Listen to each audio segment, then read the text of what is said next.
요한계시록을 읽을 때에 주의할 점이 있습니다. 그것은 요한계시록이 묵시 문학이기 때문에 문자적으로 해석하지 않고 은유와 상징으로 해석을 해야 한다는 것입니다. 예를 들어서 아마겟돈 전쟁은 이스라엘 땅 머깃도에서 일어나는 전쟁이 아니라 종말에 있을 최후의 전쟁이라는 것을 우리가 상징적으로 받아들여야 하는 것입니다. 또한 요한계시록은 시간적인 순서대로 기록된 것이 아닙니다. 시간적 순서대로 해석을 하면 안 되고 논리적으로 요한계시록을 이해를 해야 합니다. 그래서 요한계시록을 읽으면서 예수 그리스도의 재림 날짜를 추측하는 것은 잘못된 해석입니다. 예수님의 재림에 대해서는 예수님조차도 아들도 모르고 하늘에 있는 천사도 모르고 오직 아버지만 아신다라고 말씀하셨습니다. 예수님의 이 말씀은 유대인들의 결혼 풍습에 관련되어 있습니다. 정혼을 하고 약혼을 하고 1년 후에 결혼을 하지만 그 1년의 기간이 정확하게 언제 결혼식을 하는지 대해서는 아무도 모릅니다. 신랑의 아버지가 때가 되어서 얘야 결혼식을 하자 라고 이야기할 때에 유대인들은 결혼식을 거행을 하는 것입니다. 우리가 지난주 본문의 말씀을 통하여서 어린 양의 이 혼인잔치에 대해서 말씀하였는데 이 어린 양의 혼인잔치가 벌어지기 위해서 먼저 예수님의 재림이 있어야 됩니다. 예수님이 신랑으로 오실 때에 결혼식인 어린 양의 혼인잔치가 발생할 수 있는 거죠. 열리는 것이죠. 신랑이신 예수님이 오지 않으면 신부는 마냥 기다려야 된다는 겁니다. 신랑이 찾아와서 신부를 신랑의 집에 데리고 간 후에 거기에서 혼인잔치를 벌이기 때문에 반드시 예수님께서 재림을 하셔야 됩니다. 근데 예수님께서 재림하실 때에는 예수님의 초림과 전혀 다릅니다. 예수님께서 이 땅에 처음 인간의 몸을 입으시고 이 땅에 올 때는 죄는 없으시지만 우리와 똑같은 연약한 몸으로 오셨어요. 연약한 몸을 가지고 친히 예수님께서는 살으셨고 인간의 질고를 다 겪으셨습니다. 하지만 예수님께서 재림하실 때에는 처음 오셨던 예수님의 초림과 전혀 다릅니다. 그때는 하늘의 영광을 가지고 이 땅에 오시고 하늘의 심판자로 이 땅에 오시는 것입니다. 초림과 전혀 상관없이 오십니다.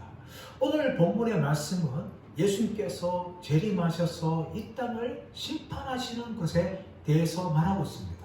그런데 우리는 17장, 18장, 또 16장을 말씀 보면서 큰 성 바벨론의 멸망에 대해서 우리는 살펴보았습니다. 또 아마겟돈 전쟁에 대해서 잠시 살펴보았어요. 예수님이 재림한 후에 아마겟돈 전쟁이 발생하고 또 큰 음녀 바벨론을 심판하는 것이 순서예요. 시간적인 순서입니다.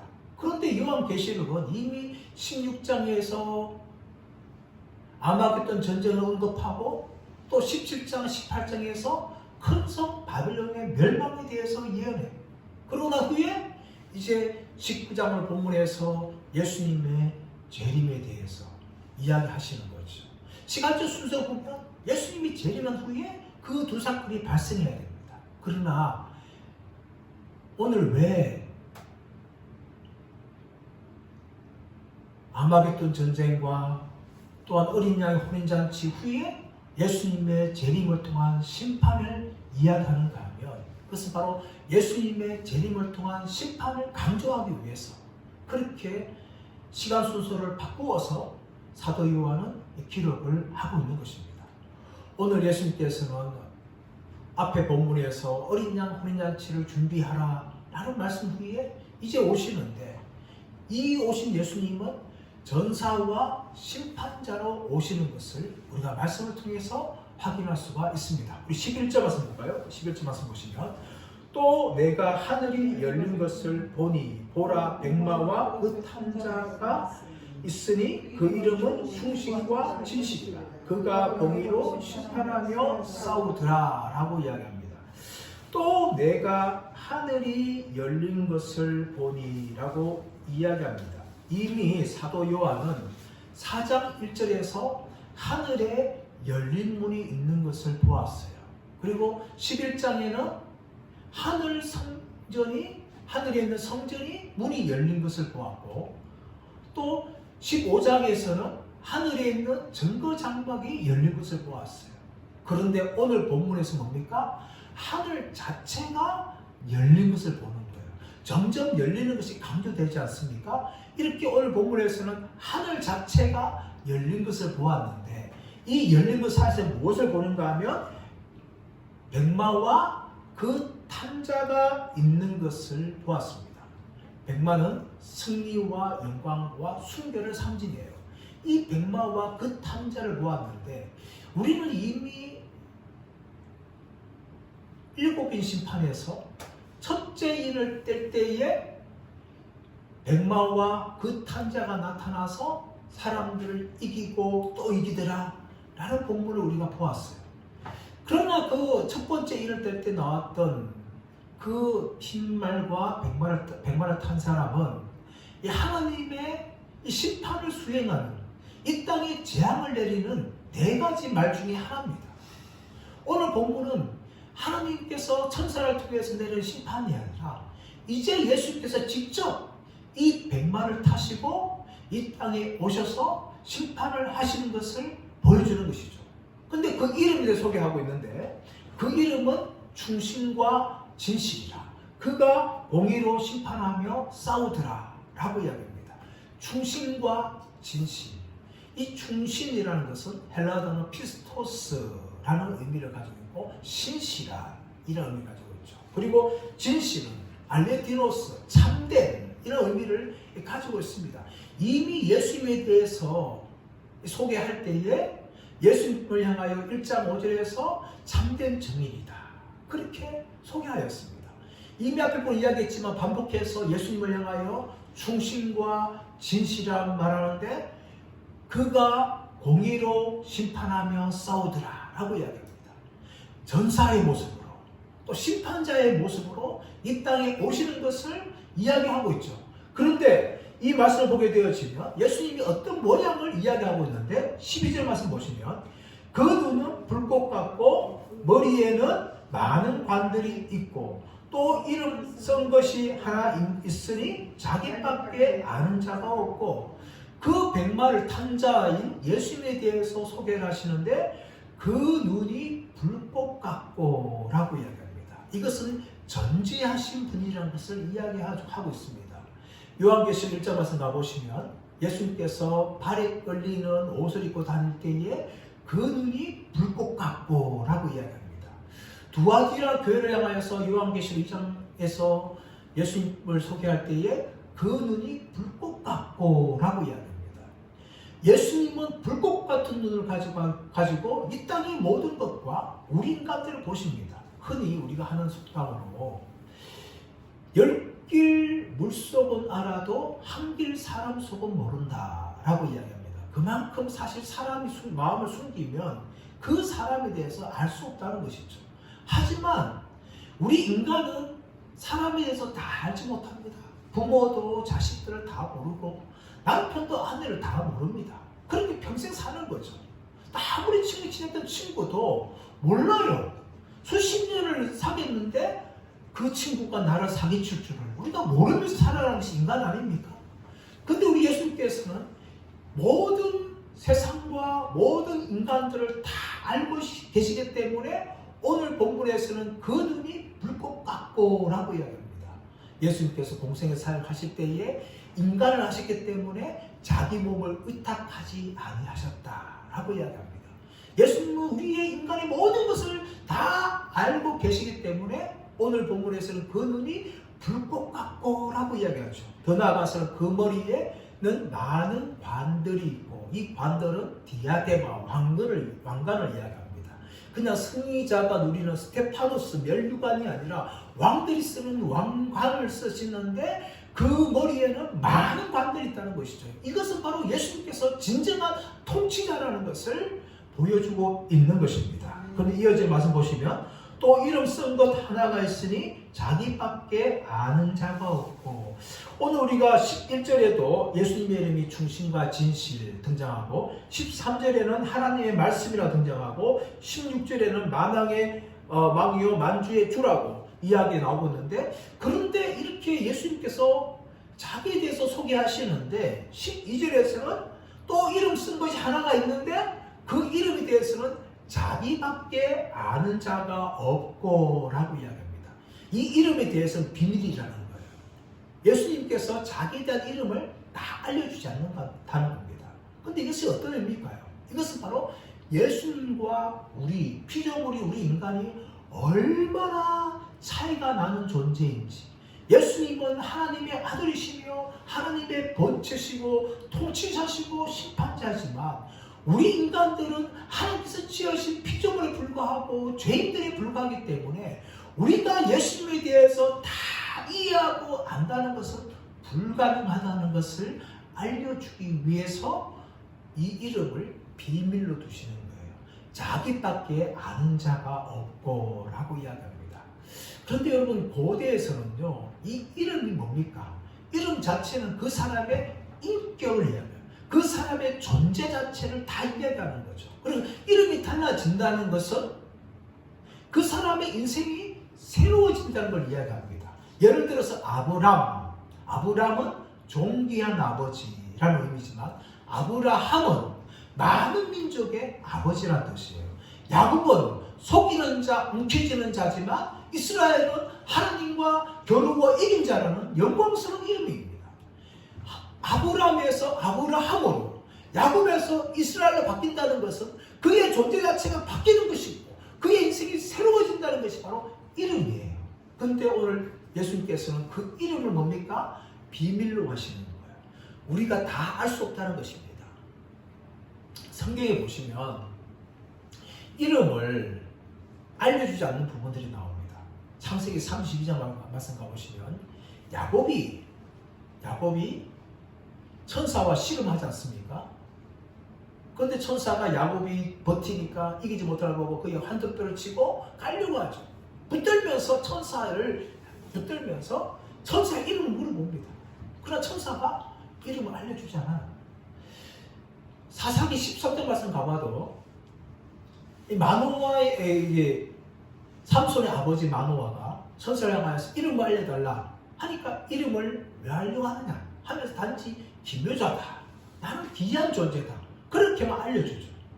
고대에서 이름을 안다는 것은 어떤 의미를 가지고 있는가 하면 내가 그 이름을 알기 때문에 나는 너를 지배한다 라는 의미를 가지고 있어요. 그런 측면에 보았을 때에 예수님께서 이름을 알려주시지만 이런 알려주지 않는 비밀이 있다는 것은 예수님이 우리와 너무나 다른 존재고 예수님은 우리의 심판자고 통치자지 우리 인간들이 예수님을 지배할 수 없다는 것을 본문을 알려주고 있는 거예요.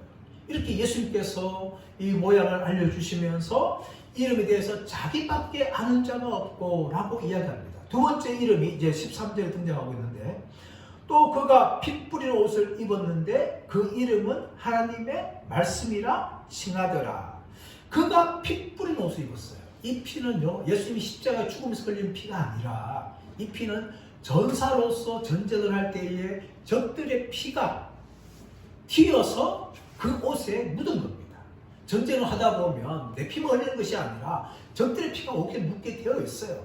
예수님께서 입은 옷은요, 예수님이 흘리신 피가 아니라 바로 대적과의 전쟁에서 그 대적들의 피가 죽으면서 튀어서 예수님의 옷에 묻은 그런 전사로서의 옷을 입고 계신 것입니다.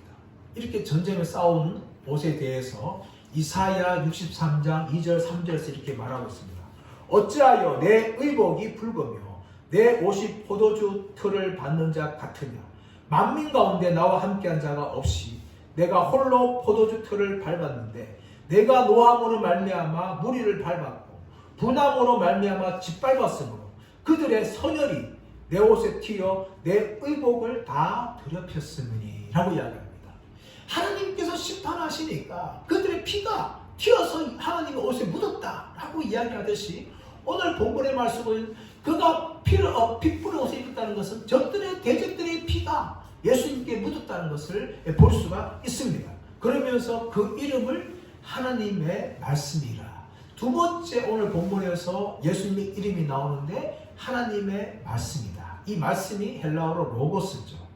근데 로고스는요, 이 헬라 철학에서는 우주를 통치하는 하나의 원리가, 근본적인 원리가 로고스예요. 근데 그것을 가지고 와서 오늘 성경에서 예수님을 향하여 하나님의 말씀이라 이야기하고 있는데, 이것은 헬라 철학적에서 접근하는 것이 아니라 히브리 세계 속에서 접근을 해야 돼요. 히브리 세계 속에서 말씀이라는 것은 어떤 의미를 가지고 있는가 하면 바로 하나님을 다른 식으로 표현하는 것이 말씀이라는 것이죠. 그뿐만 아니라 하나님께서 이 말씀을 하실 때 그 말씀은 살아서 움직여서 무엇인가 실현시키고 성취하는 것으로 나타난다는 것이죠. 예를 들어서 창세기에서 태초에 하나님이 천지를 창조하신 날 후에 뭡니까? 하나님께서 가라사대 말씀하지 않습니까? 말씀하니까 빛이 생기고 땅이 생기고 하늘에 태양이 생기고 이렇게 생겨나는 거예요.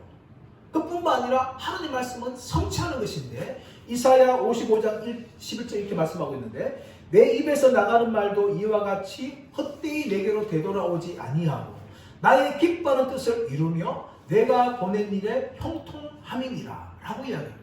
하나님께서 말씀하시면 그 말씀은 하나의 그냥 공기적인 파장이 아니라 역사를 일으키고 하나님 말씀대로 성취되어지는 일들이 나타난다는 것을 말씀이라고 이야기합니다. 그래서 예수님께서요, 병자들 향하여 말씀하니까 병자들이 고침받고, 귀신을 향해 말씀하시니까 귀신들이 쫓겨나가는 그런 일이 일어나고, 베드로에게 말씀하니까 베드로가 무리를 걷는 그런 일들이 나타난다는 겁니다. 이것이 히브리 세계 속에서 말씀하고 있는 말씀이에요.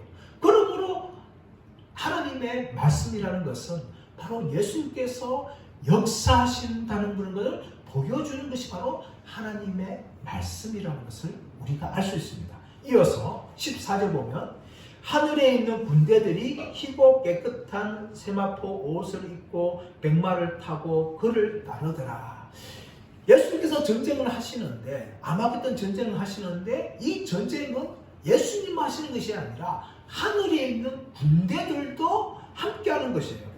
그들이 어떤 옷을 입었습니까? 희고 깨끗한 세마포 옷을 입었다.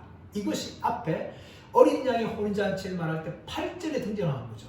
신부들이 뭐 입었어요? 깨끗한 세마포 옷을 입었어요. 그러므로 이 하늘의 군대는요, 하나님의 백성들이라는 것을 우리가 알 수 있고, 더 나아가서 하늘의 천사들, 천군 천사들일 수도 알 수 있습니다. 그래서 예수님께서 전쟁을 하시는데, 백마 타고 앞전 나가시는데 뒤에 군대가 따라오는데, 그 군대는 어떤 군대라고요? 하나님의 백성들과 천군 천사들로 이루어진 하늘의 군대라는 것을 알 수가 있어요. 그들이 바로 백마를 타고 계시는 그를 따르더라 라고 해요. 아콜로데오, 이것은 미완료 시절에서 계속해서 예수님을 따라가는 것을 보여주고 있습니다.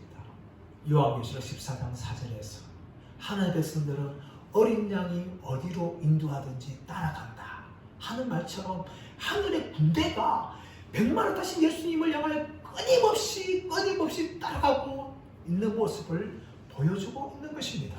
15절 말씀 보시면 이제 전쟁을 하시는 예수님께서 어떻게 대적들을 심판하시는지 세 가지 모습을 보여주고 있는데, 15절 말씀 보시면 그의 입에서 예리한 검이 나오니 그것으로 만국을 치겠고 친히 그들을 철장으로 다스리며 또 친히 하나님 곧 전능하신 이의 맹렬한 진노의 포도틀을 밟겠고 라고 이야기합니다.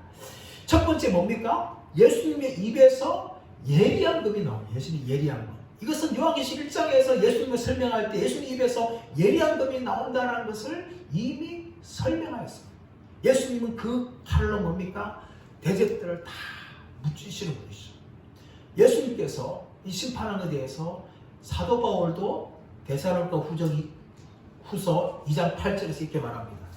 그때에 불법한 자가 나타나리니 주 예수께서 그의 입의 기운으로 그를 죽이시고 라고 이야기합니다. 종말에 불법한 자를 예수님께서 입의 기운으로 그를 죽여버리신다 라고 이야기하고 있는 거죠. 또 이것은요, 시편 2편에서 이 다윗의 후손을 하나님께서 세우시는 것을 이야기하고 있는데, 뒤에 보면 2절 봐서 두 번째 보시면 친히 그들을 철장으로 다스리며, 친히 그들을 철장으로 다스리며, 이것은 시편 2편 9절과 이제 이어지는 말씀인데, 철장이 뭡니까? 이 철장은 쇠막대기. 과거에 이스라엘 목자들은요, 양들을 막대기로 보호했습니다. 사나운 늑대와 사자와 곰들이 공격하면 그 막대기를 가지고 그들과 싸워서 양들을 보호하였어요. 그것이 바로 막대기입니다. 근데 오늘 예수님께서는 그냥 나무 막대기를 들고 있는 것이 아니라 쇠막대기로, 철막대기로 대적들과 싸워서 대적들을 파하고 하나님의 백성들을 보호하시는 분이라는 것을 이야기하고 있죠. 시편 2편 9절에서 그가 철장으로 다스리시며 라는 말을 말씀하시는 것처럼 오늘 본문에서도 철장으로 대적들을 다스리고 심판하시는 것을 보여주는 것입니다. 세 번째는 또 친히 하나님 곧 전능하신 이의 맹렬한 진노의 포도주틀을 밟는다. 이게 또 마테오라는 단어인데, 이것은 계속적으로 밟는다는 거예요. 계속해서 밟는다는 거예요. 전쟁에서 승리하는 그날까지 계속해서 밟는다는 겁니다. 앞에 우리가 이사야 63장 2절 3절 말씀 보았듯이 진노의 포도주를 밟는다는 것은 하나님의 심판이에요. 예수님께서 그 포도주를 늘어서 그 대적들을 밟으신다는 거예요. 그렇게 심판하신다는 것을 보여주시면서 16절 말씀 보시면 그 옷과 그 다리에 이름 쓴 것이 있으니 만왕의 왕이요 만주의 주다 라고 이야기합니다. 수많은 왕들 중에 예수님만이 참으로 왕이시며 수많은 주들 중에 예수님만이 주라는 것을 만왕의 왕이시며 만주의 주라고 이야기하십니다. 그런데 그 이름이 어디에 적혔어요?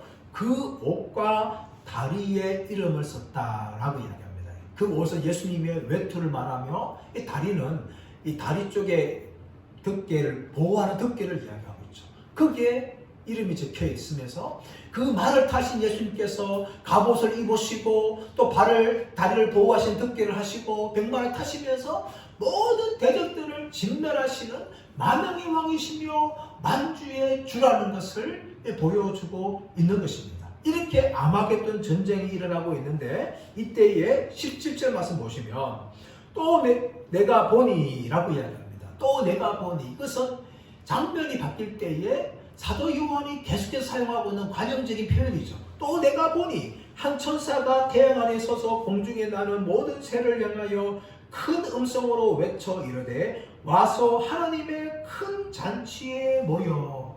우리가 앞에서는 어린 양의 혼인잔치를 보았어요. 근데 오늘 본문에서는 하나님의 큰 잔치라고 이야기합니다. 이것은요, 어린 양의 혼인잔치를 다른 말로 표현한 거예요.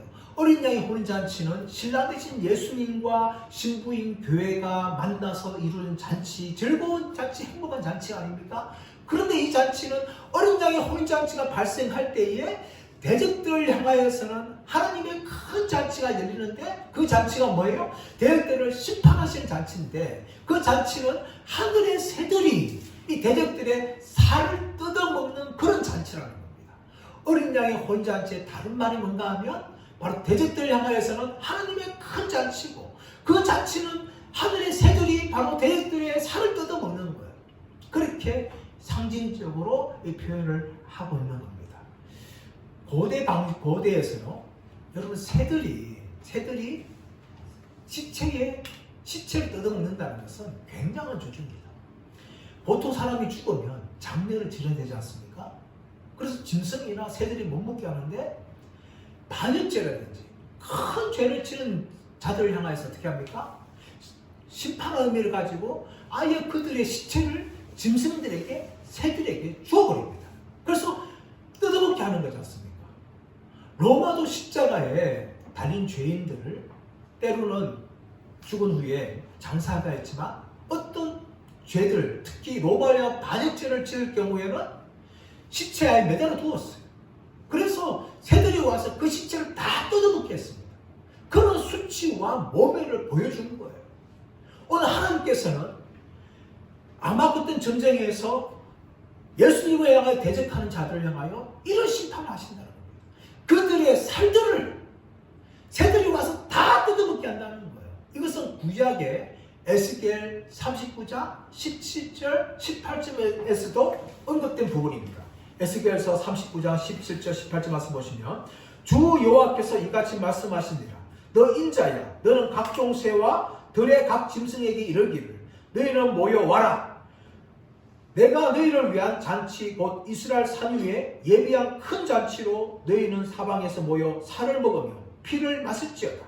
너희가 용사의 살을 먹으며 세상 왕들의 피를 마시기를 바산에 살찐 짐승 곧 순양이나 어린 양이나 염소나 수송아지 먹듯 할지라 라고 이야기합니다. 이렇게 하나님께서는 대적들을 향하여서 하나님의 심판을 하시는데 그 심판의 대상이 18절 말씀 보시면 왕들의 살과 장군들의 살과 장사들의 살과 말들과 그것을 탄 자들의 살과 자유인들이나 종들이나 작은 자나 큰 자나 모든 자의 살을 먹어라 라고 이야기합니다. 모든 자의 살을 먹어라. 여러분 이것은요 하나님의 심판이죠. 대들한 철저한 심판을 보여주고 있는데 이런 심판을 당한 자들이 바로 하나님의 대적들이라면서 보여주면서 그 대적들에 대해서 이제 어떻게 그들이 패배하는지를 19절 이하에서 보여줍니다. 19절 말씀 보시면 또 내가 보매 그 짐승과 땅의 임금들과 그들의 군대들이 모여 그 말 탄 자와 그의 군대와 더불어 전쟁을 일으키다가 이것이 바로 아마겟돈 전쟁이에요. 이미 우리는 6번째 이 대적 심판 때에 아마겟돈 전쟁을 준비하는 자들의 모습을 보았습니다. 6번째 대접이 땅에 쏟아지니까 용이 등장하고 짐승이 등장하고 또 3번째 거짓 선지자가 등장하죠. 이 용은 마귀죠. 그리고 2번째 짐승은 바다에서 올라온 짐승으로서 적그리스도입니다. 3번째 나오는 짐승은 땅에서 올라온 짐승인데 이 존재는 거짓 선지자예요. 여기서 각각 용에 비해서 또 둘째 짐승에서 또 3번째 짐승에서 입에서 개구리 같은 더러운 영들이 새 영이 나와서 온 땅에 있는 왕들을 모아서 아마겟돈으로 모읍니다. 이 전쟁이 준비된 거죠. 그리고 그 전쟁이 오늘 19절에서 발생하죠. 발생함을 통하여서 그 짐승과 땅의 임금들과 그들의 군대들이 모여 그 말 탄 자와 그의 군대와 더불어 전쟁을 일으키다가 라고 이야기합니다. 이 전쟁이 발생한 거예요. 근데 우리 이 전쟁은 선과 악의 대결이 아닙니다. 일반적으로 우리가 뭐 판타지 소설 같은 거 보면 이 선과 악의 대결을 하지 않습니까? 그 선과 악의 대결할 때에 대부분 다 선이 이깁니다. 그런데 세상을 보시면 때로는 악도 이깁니다. 세상을 살다 보면 우리가 권선징악적인 측면을 봤을 때에 선이 다 이기기를 바라지 않습니까? 근데 세상의 논리는 그렇지 않아요. 때로는 악들이 이기는 경우는 너무나 많습니다. 선이 패배하는 경우는 너무 많아요. 근데 오늘 본문에서 있는 이 최후의 종말론적인 전쟁은 선과 악의 대결이 아니라 예수 그리스도와 예수 그리스도의 군대와 적그리스도의 무리들과의 대결이에요. 이 대결에서는요 100% 이미 결정되어졌어요. 20절 본문을 보시면 이 적그리스도의 군대가 패배하는 것이 나오고 있는데 20절 보시면 짐승이 잡히고 그 앞에서 표적을 행하던 거짓 선지자도 함께 잡혔으니 이는 짐승의 표를 받고 그의 우상에게 경배하는 자들을 표적으로 미혹하던 자라. 이 둘이 산채로 유황불 붙는 불에 던져지고 라고 이야기합니다. 누가 패배해요? 짐승과 그 짐승 앞에서 표적을 행하던 거짓 선지자가 패배하는 거죠. 앞에 나오는 짐승은 적그리스도입니다. 적그리스도. 뒤에 나오고 있는 거짓 선지자는 땅에서 올라온 짐승으로서 첫 번째 나온 짐승을 향하여 경배를 하면서 사람들 향한 표를 받고 그 표를 받지 못하면 매매하지 못하게 했던 그 짐승이 바로 거짓 선지자였습니다. 이런 무리들이 어떻게 합니까? 잡히는 거죠. 그리고 어디 던지는가 하면 유황불 붙는 못에 던져집니다. 유황불 붙는 못에 던져진다는 것은 둘째 사망을 당하는 것인데, 이 던져진다라는 표현이 예언적 과거용어로 되어 있어요. 던지다는 것이 발로라는 단어인데 예언적 과거형이 에블레데산. 이 말이 무슨 말인가 하면 이미 던져지는 것을 확정되었다라는 의미를 가지고 있어요. 그래서 이들이 100% 전쟁에 패배해서 던져지는데 어디에 던져지는가 하면 유황불 붙는 못에 던져집니다. 여러분, 유황은 굉장히 타면은 열기가 뜨겁습니다. 뜨겁고 냄새가 아주 고약해져. 오늘날 이 과학 무기에도 유황이 들어갑니다. 폭발을 크게 일으키고 뜨거운 열을 내고 냄새가 고약하게 나는 그 유황이 지금도 현대 과학 무기에 들어가고 있어요. 그 유황불 붙는 못이 예수님께서는 마태복음 5장과 마가복음 9장에서 무엇과 비유하는가 하면 지옥으로 비유합니다. 지옥. 이 지옥은 헬라어로 게헨나라고 이야기하는데 문자를 보면 흰놈의 아들 골짜기라는 의미를 가지고 있어요.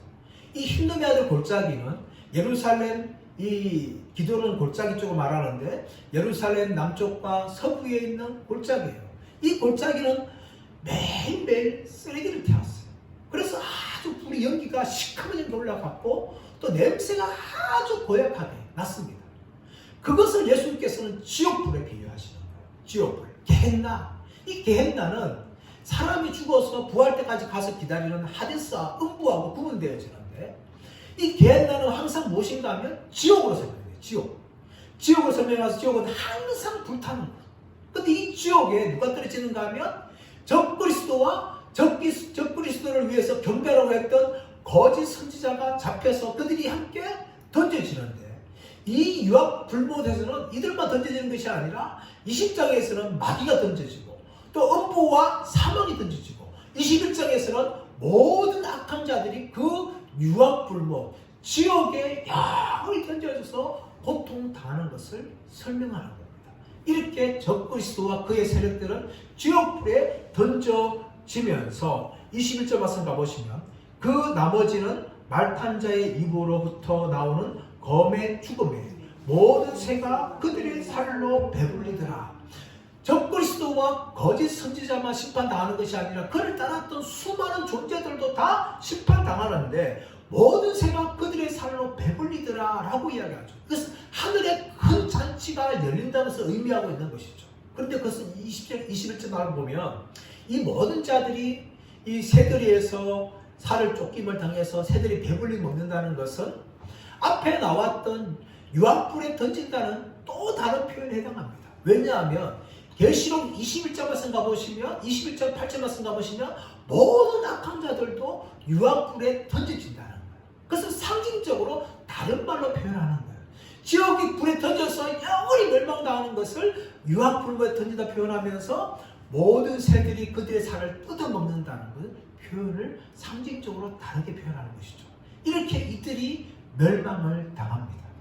여러분, 그렇다면 왜 하나님께서는 이 사도 요한을 통해서 환상을 열어주셔서 이 적그리스도의 심판에 대해서 보여주는 것입니까? 그것은 바로 그 당시에 믿음을 지키며 살아가고 있는 이 요한계시록이 기록된 당시에 믿음을 지키는 성도들을 위로하며 격려하기 위함입니다.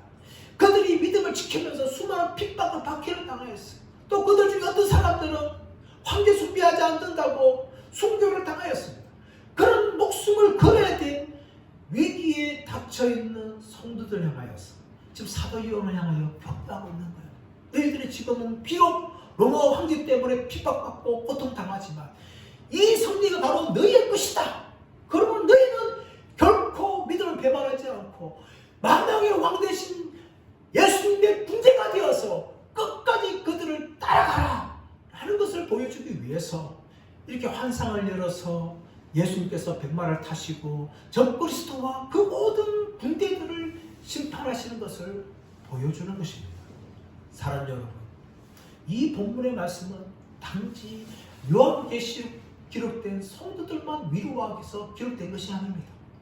저와 여러분, 오늘날 하나님의 백성들을 향하여서도 기록되어서 위로하고 격려하는 거예요. 이 땅에서 믿음을 지키려고 하면 우리의 믿음을 넘어뜨려가는 하는 유혹도 찾아오고 핍박과 받게 됐습니다.